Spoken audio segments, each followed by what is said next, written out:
Oh, hello out there. Good evening and welcome to Wednesday Night Wellness Live. I'm Dr. Andrew Merrill here at Nightlight Chiropractic. And you found it, the video that we do each and every week to bring to you, our viewer, maybe our patient, maybe your guest, friend, common topics in health. And we do this video each and every week and have had some fantastic feedback. So here we are yet again, and I hope your week is going phenomenally. It's 2 weeks until winter, I guess, right? And it's maybe the start of the holiday season here. What are we, decorating the house, shopping for gifts, end of the year work stuff maybe, and then of course it's benign paroxysmal positional vertigo season. Wait, what, doctor? What are you talking about? Yeah, so it's a weird conundrum here, but tonight we're going to be talking about something called BPPV, and I'm going to talk a little bit more about what that is in just a second, but it's because it happens more in the wintertime season, and I'm going to leave that as a hint for you because in just a little bit we're going to be talking about why it would happen more in the wintertime season. So let's jump right into it. Benign paroxysmal positional vertigo. What is that? Well, have you ever had somebody, or maybe you yourself, have had some weird bouts of vertigo or dizziness that happen only when you're changing positions? You go from sitting to standing, you go from sitting to laying down, whatever it is, you get dizzy for a minute and it takes a minute for it to go away, but then you're fine. Well, that could be benign paroxysmal positional vertigo. And so, going over kind of just those words, benign, it's not going to hurt you. Paroxysmal means it comes on suddenly and is kind of frequent. Positional means it's as you change positions. And then vertigo, kind of a word that we throw out all the time, just means dizziness, right? So BPPV, real common cause of this dizziness, and it's more problematic with certain motions. And we're going to talk about a maneuver that you can do and then what else we can do for this. But the reason this BPPV happens is because you have some crystallization of the fluid in your ear canal, right? And we don't exactly know why that happens, but we've got some theories. But when that crystallizes, it's basically hitting different cilia and telling your brain that it's in a different position than your eyes and your cerebellum, the back part of your brain, are telling you you're in. And so when you get this mismatch of signals coming into your brain, you get dizzy. Your brain doesn't know what to make of these signals. Your eyes are saying one thing, your brain's saying one thing, but these crystals in your ear are telling you a different thing.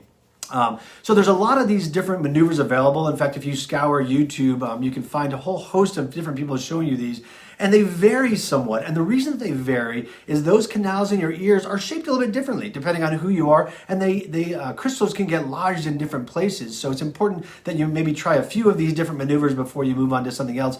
I'm going to show you real briefly one of those maneuvers here in just a minute.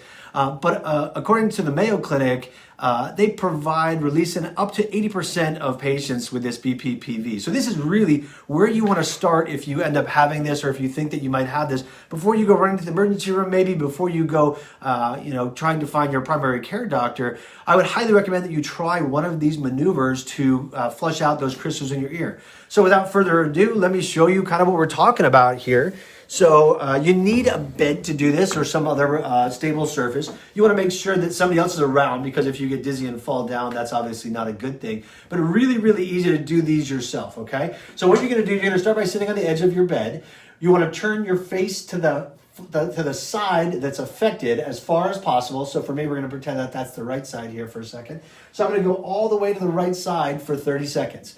After 30 seconds, I'm going to come back to the left side. I'm going to stay there for 30 seconds. If I'm getting symptoms while I'm doing this, I'm going to wait longer than 30 seconds, right? So it's important that you wait for symptoms to subside as you're moving this. You're basically like sloshing a crystal around in your ear, right? And it's important that you're waiting for that crystal to come to a rest again before you're moving to the next position. So this Epley's maneuver, I start from the right, 30 seconds. I move all the way to the left for 30 seconds. I want to carefully lay all the way back, keeping my head to the side. So I'm going to lay like that for 30 seconds. I'm going to twist my whole body, leaving my head down, and I'm going to stay in this position for 30 seconds. And then I'm going to carefully come back to a seated position on that same side, and again be like that for 30 seconds. So that is an Epley's maneuver in its simplest most common basic sense, and you can perform that right in your own home. It works even better sometimes if you can get your head kind of right to the edge of your bed, but you want to be real careful, like I said, because what we don't want is you getting dizzy or you falling down while you're doing some of this maneuver. And understand, these maneuvers will definitely trigger some of those symptoms. They're designed to, because we're moving that crystal around. So in its most basic form, that is a canalith procedure or an Epley's maneuver, and it's a great place to start. So there's more. Remember in the beginning of this video, I mentioned that there's a reason why we see this more in the wintertime. Can anyone out there guess which vitamin they've linked to BPPV? There's a vitamin that when you're deficient in this vitamin, it's linked to BPPV, and it's more common in the wintertime. Any guesses to what we're more deficient on in the wintertime? I'm going to wait for some guesses here. I'm going to give you a hint. It has something to do with sunlight, and there's the correct guess. Thank you, Miss Emily. It's vitamin D, right? So in the wintertime, thank you, Dan. In the wintertime, we are deficient in vitamin D because we don't get enough sunlight. And vitamin D is critical for a whole host of other things, and we're going to talk about one more of those things here in just a second. But they don't know why exactly the UVB rays that we get that turn into vitamin D, we don't understand why exactly the vitamin D deficiency is related to BPPV, but we've got some really, really solid research to show that it is. So they took 518 patients and basically showed that people who took vitamin D as a supplement and got their vitamin D levels up were dramatically less likely to experience recurrence if they've had BPPV before. That's kind of interesting, right? Very, very simple thing that you can do or add to make sure that this is something that doesn't come back. They did another study here very recently. This was August of this year, and found that vitamin D deficiency is associated with an almost 3.5% increase in the rates of BPPV. So just being deficient leads you to have it for the first time, and if you supplement, you're less likely to get it again. So it really is, I mean, basic. You should be doing this. Very, very easy to add vitamin D to your diet. So there's another case for vitamin D, and it's huge in the literature right now. It's really big in the media right now. BPPV, BPPV, BPPV. Benign positional paroxysmal vertigo. Yeah, it's hard to say. I'm tripping over that again and again and again.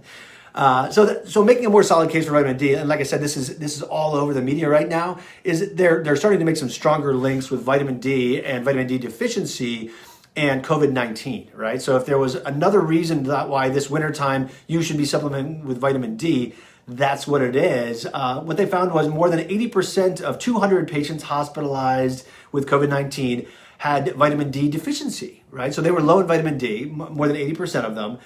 They also had higher levels of inflammatory markers. Maybe that's because of the vitamin D, maybe that is an aside, and just because their diet and lifestyle suck and vitamin D deficiency is the least of their worries. Spanish researchers tested how prescription vitamin D could affect people who were hospitalized with COVID. What they came up with was 50 people got vitamin D supplementation who were in the hospital with COVID. Among the 26 patients who did not receive vitamin D supplementation, 13 needed ICU care and 2 died. In the group that received the vitamin D, only 1 needed the ICU and none died. Right? So really small sample size when you only look at 50 patients, and the researchers were pretty quick to admit more research is needed, but that's pretty good start. I mean, this is cheap stuff. Vitamin D is a very inexpensive supplement, but it's actually dangerous if you take too much. So just this past year, we actually had a patient who came in with vitamin D toxicity. It is a thing that can happen. So my best recommendation is 2,000 international units of vitamin D per day supplemented. Unless you really like milk or you really like oily fish, that's just a better way to do it, is just to take the supplement and call it a day. You can take too much. I would keep it at that 2,000 international unit number unless your doctor tells you to take more, because there is a prescription dose of this that can give you some better results. Even though we don't know if it's going to help with COVID, we do know that it can help with this BPPV and a whole host of other things, from heart disease and cancer on down the line. So vitamin D supplementation, really, really in your best interest. If you know somebody who has bouts of vertigo, please have them try that Epley's maneuver. Like I said, you don't have to watch my poor video of it. You can find a ton of different ways to do those maneuvers. Just make sure that you're around so that you can help them to do it safely. And obviously there's no other factors like head trauma or something like that would be a reason to go to the doctor instead of trying one of those maneuvers.